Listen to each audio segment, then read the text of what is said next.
নতুন কোচ, নতুন ভারতীয় স্কোয়াড বদলে গেল শ্রীলঙ্কা সফরের সূচি। ভারতের কোচ গৌতম গম্ভীরের শ্রীলঙ্কার বিরুদ্ধে সিরিজের দিনক্ষণ বদলে গেল শ্রীলঙ্কা সফরের। ভারত শ্রীলঙ্কার ওয়ানডে এবং টি-20 সিরিজে প্রথমে ২৬ জুলাই প্রথম টি-20 ম্যাচ খেলতে পাল্লেকেলের স্টেডিয়ামে মাঠে নামবে টিম ইন্ডিয়া। পরের দুটি ম্যাচ হবে ২৭ জুলাই ও ২৯ জুলাই, কিন্তু টি-20 সিরিজ শুরু একদিন পিছিয়ে যাচ্ছে, অর্থাৎ প্রথম টি-20 ম্যাচ হবে ২৭ জুলাই, পরের দুটি ম্যাচ হবে ২৮ জুলাই ও ৩০ জুলাই। সব ম্যাচই হবে পাল্লেকেলে স্টেডিয়ামে। ভারতীয় সময় সন্ধ্যে ৭টায় শুরু হবে ম্যাচ। তিনটি ওয়ানডে ম্যাচের ১ আগস্টের বদলে টিম ইন্ডিয়া মাঠে নামবে ২ আগস্ট, ৪ আগস্ট ও ৭ আগস্টের ওয়ানডে ম্যাচগুলি হবে কলম্বোতে। সেগুলি শুরু হবে ভারতীয় সময় দুপুর ২:৩০। বিশ্বজয়ের পর কোচের দায়িত্ব থেকে সরে গিয়েছেন রাহুল দ্রাবিড়, সেই পদে এসেছেন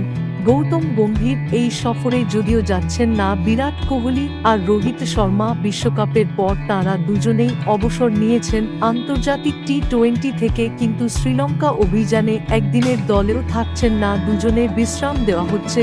দুই তারকাকে ভারতকে নেতৃত্ব দেবে হার্দিক পান্ডিয়া, কে.এল. রাহুল। শ্রীলঙ্কার বিরুদ্ধে ভারতীয় টি-20 সিরিজে ভারতীয় স্কোয়াড: হার্দিক পান্ডিয়া, অধিনায়ক শুভমান গিল, যশস্বী জয়সওয়াল, ঋতুরাজ গায়কোয়াড়, অভিষেক শর্মা, সঞ্জু স্যামসন, উইকেটকিপার ঋষভ পন্ত, উইকেটকিপার সূর্যকুমার যাদব সহ অধিনায়ক রিঙ্কু সিং, অক্ষর প্যাটেল, ওয়াশিংটন সুন্দর, কুলদীপ যাদব, আশুদীপ সিং, মোহাম্মদ সিরাজ, খলিল আহমেদ। শ্রীলঙ্কার বিরুদ্ধে ভারতীয় ওডিআই ভারতীয় স্কোয়াড: শুভমান গিল, যশস্বী জয়সওয়াল, সূর্যকুমার যাদব, কে.এল. রাহুল, অধিনায়ক শ্রেয়াস আইয়ার, হার্দিক পান্ডিয়া সহ অধিনায়ক সঞ্জু স্যামসন, উইকেটকিপার ঋষভ পন্ত, উইকেটকিপার রিঙ্কু সিং, অক্ষর প্যাটেল, রবীন্দ্র জাদেজা, কুলদীপ যাদব, আশুদীপ সিং, মোহাম্মদ সিরাজ, মুকেশ কুমার, আবেশ খান।